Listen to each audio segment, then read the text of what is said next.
My husband and I decided to celebrate Thanksgiving with nearby friends this year instead of traveling for family, a Friendsgiving if you will.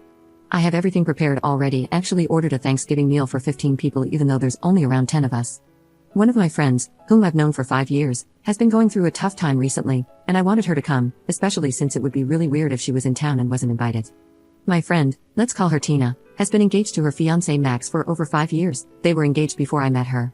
My husband and I have always hung out with Tina and Max as a couple, and this past year, Tina told me that she has a crush on Max's friend Tom, whom we know well but aren't friends with.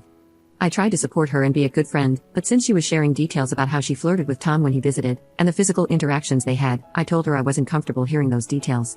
I explained that it wasn't fair for her to put me in this position, especially since she wasn't breaking up with Max, and I would have to see him again. This made me feel like a liar, even though I had done nothing wrong. She was upset with me, but understood and apologized. Over time, I noticed that things progressed between her and Tom, even though she was still engaged to Max. When she complained about her personal life being a mess, I tried multiple times to convey that this wasn't right, and she should be honest with Max, either working things out or breaking up. I believe she understood that she didn't have my support in this, so she stopped discussing it altogether. Despite the situation, we continued to hang out with her and Max, and I hope that she had resolved things and ended things with Tom. Now, here is when the problem starts. This Friday evening, we were out with a group of friends, including Tina and Max, and I was surprised to see that they had invited Tom too. Max mentioned something about Tom being closer to them and frequently visiting their house. I didn't like hearing that, but it's none of my business. However, towards the end of the evening, our other friends were talking about how they couldn't wait for the Thanksgiving dinner, and Tina said to Tom, "You should come too, it'll be fun." She invited him to my house, my party, knowing full well that I don't support whatever cheating is happening between them. Tom said he would love to, and in that moment, I just couldn't speak.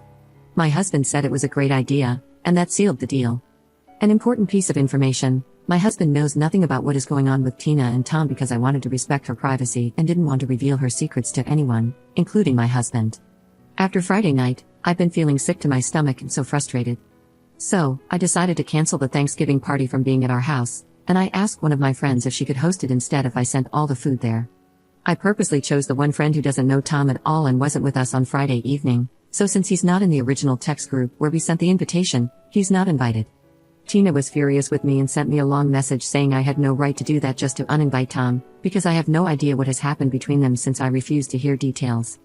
The audacity and disrespect was unbelievable. I'm thinking of cutting her off from my life entirely, but first I needed to calm down and thought to ask, if by any chance, am I wrong and overreacting? Update 1.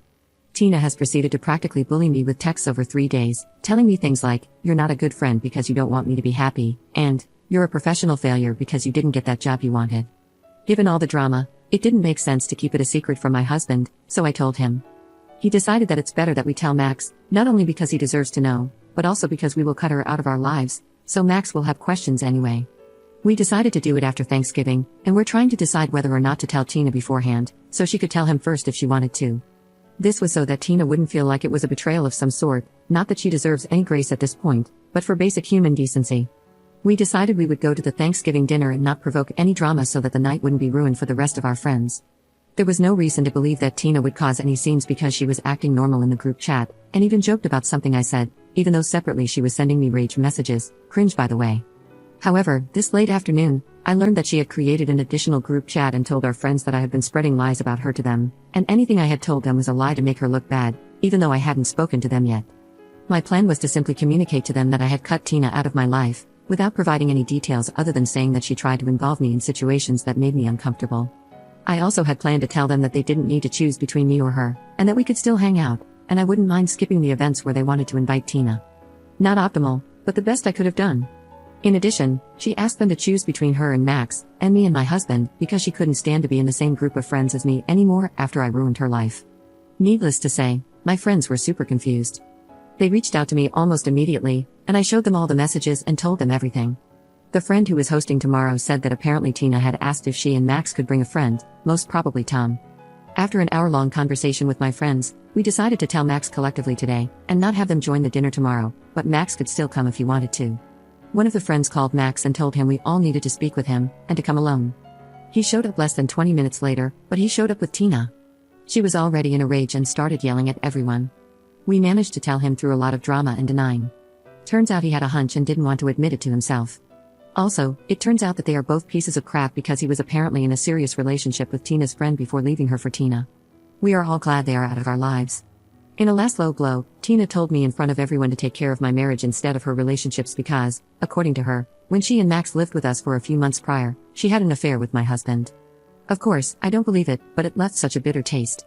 She sent a photo to our group chat of a necklace that belonged to my husband's family's heirlooms, claiming that he gave it to her. That is her only proof. For all I know, she might have taken it. He wouldn't be as stupid as to give her something that distinctive. Update 2. One thing has happened at work related to Tina.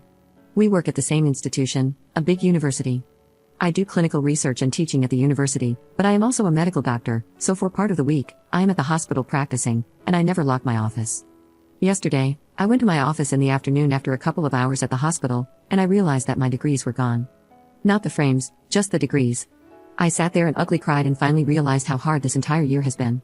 I have my PhD degree electronically, but I don't know if I will be able to replace my medical degree. I'm kind of heartbroken over this, and I am convinced it was Tina. This is such a psycho thing to do, and there's no one else who would have done it. I reported it to the building manager but didn't mention her name. I did make an appointment with HR for Monday though, and I am thinking of telling them that I think it was her. I'm sad at the situation though, as much of a crap she is. If she loses her job because of me, I would feel bad as that's still someone's livelihood. I still need to tell them because she is in contact with a lot of vulnerable people who are part of our clinical studies, such as older adults with dementia, and I get goosebumps thinking about the stuff that goes on inside her brain behind her fake smile, and the fact that she gets to be alone with these people. I'm sure she does nothing wrong, but still.